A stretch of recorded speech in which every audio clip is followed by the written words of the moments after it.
네, 안녕하세요. 웰컴팀입니다. 자, 오늘 저희가 준비한 영상은 짠, 보이시나요? 안 보입니다.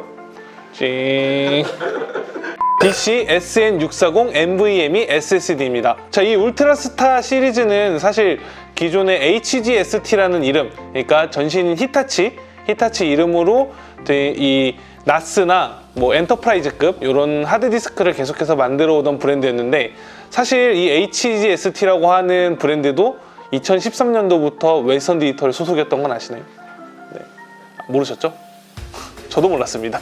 웨스턴 디지털이 그 HGST를 인수는 했지만 실질적으로 이 이름을 바꾸진 않았었거든요. 근데 요 근래에는 라인업도 많아지고 새로운 이런 엔터프라이즈급 SSD들이 많이 출시가 되다 보니까 아무래도 웨스턴 디지털에서 이제 이 브랜드 네이밍을 좀 맞춰서 이렇게 통일성을 가지려고 하는 게 아닌가 싶긴 한데요. 어찌됐든 이 웨스턴 디지털의 울트라스타 DC SN640 이 모델에 대해서 간단히 좀 설명을 드리도록 하겠습니다. 보시는 것처럼 우리가 생각하던 SATA 타입이나 M.2 타입이 아니라 U.2 타입이라고 하는 새로운 방식이라고 보시면 됩니다. 사실 이 U.2라고 하는 폼팩터가 굉장히 생소하게 느껴지시는 분들이 많으실 거예요. 근데 이 U.2라고 하는 폼팩터는 M.2와는 조금 다르게 SATA, SAS 그리고 SATA-E라고 하는 요 프로토콜을 전부 다 아우를 수 있는 그런 폼팩터라고 보시면 되고요. 실제로 이 SSD를 쓰시기 위해서는 이 U.2 포트를 지원해주는 메인보드를 사용을 하셔야 되고요.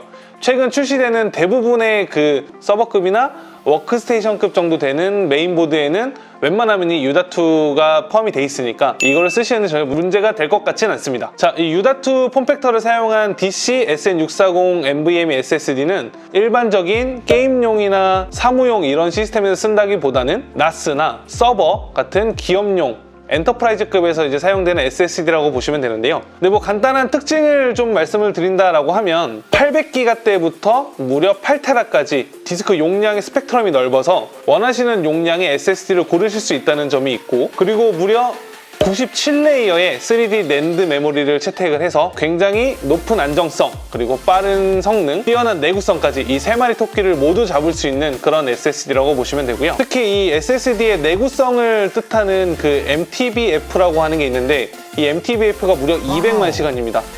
200만 시간이면 뭐 연수로 따지면 한 230년쯤 되거든요.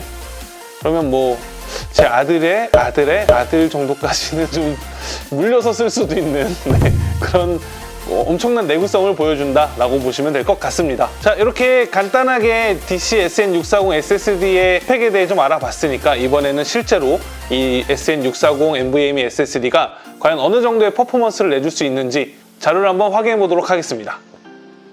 자, 먼저 AS SSD 벤치마크를 통해 나온 데이터입니다. 왼쪽은 SATA3고요. 오른쪽은 DC SN640 NVMe SSD입니다. 보시는 것처럼 이 읽기 쓰기 속도 차이가 어마어마한 걸 확인하실 수가 있는데요. 이런 차이라고 하면 뭐 큰 데이터가 계속해서 그 입출력되는 환경에서는 퍼포먼스 차이가 굉장하다고 볼 수가 있겠네요. 자, 이렇게 수치로만 보면은 실제로 딱 느껴지는 게 잘 없을 것 같아서 이번에는 실제 환경에서는 어느 정도의 속도를 내줄 수 있는가를 느껴보기 위해 약 6기가 정도 되는 영상을 한번 복사해 봤습니다. 벌써 끝났습니다. 6기가인데요. 채 3초가 걸리지가 않았는데 보시는 것처럼 무려 초당 읽기 속도가 1기가를 넘어가는 걸 확인하실 수가 있거든요. 이 정도면 진짜 엄청난 속도라고 해야겠네요. 자, 이렇게 웨스턴 디지털 울트라스타 DC SN640 NVMe SSD에 대해서 저희가 좀 알아봤는데요.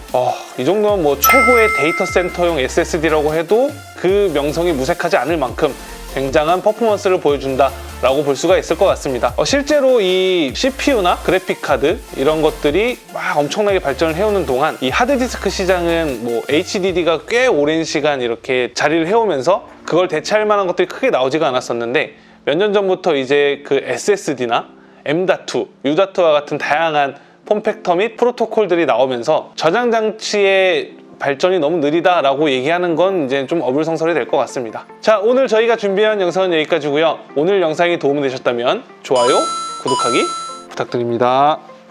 자, 다음번에도 재미나고 유익한 영상을 들고 찾아오도록 하겠습니다. 감사합니다.